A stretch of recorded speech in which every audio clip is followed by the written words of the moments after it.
Hello guys, তোমাদের কাছে আজকে একটা নতুন জিনিস নিয়ে এসেছি। মানে আমার হচ্ছে বেসিক্যালি আমি কালকের ভাবছি রাত্রেবেলা শুয়ে শুয়ে জানুয়ারি মাসটা নিউ ইয়ার করতে করতে কেটে গেল, ফেব্রুয়ারি মাস পরীক্ষা পরীক্ষা পরীক্ষা করে কেটে গেল, মানে এই চুটকি তুড়ি মারতে না মারতে উড়ে গেছে। পরীক্ষাও মনে হয় এত দেরি করে যায়নি, বাট মার্চ মাসে দোল হলো, পরীক্ষার পরই দোল হলো, দোল হতে মানে শেষ হলো, আমাদের পড়া চালু হয়ে গেল। ভাবলাম যে যাক, মার্চ মাসটা তো এই পড়া চালু হতে হতেই কেটে যাবে। না, এখানেই শেষ না।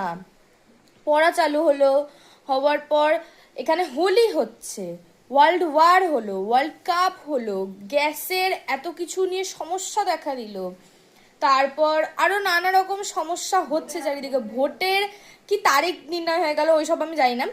এত কিছু হয়ে গেল, মার্চ মাস কিন্তু এখনো চলছে। তোমরা কিন্তু বলতে পারবে, এটা কিন্তু খুবই ভাবার বিষয়।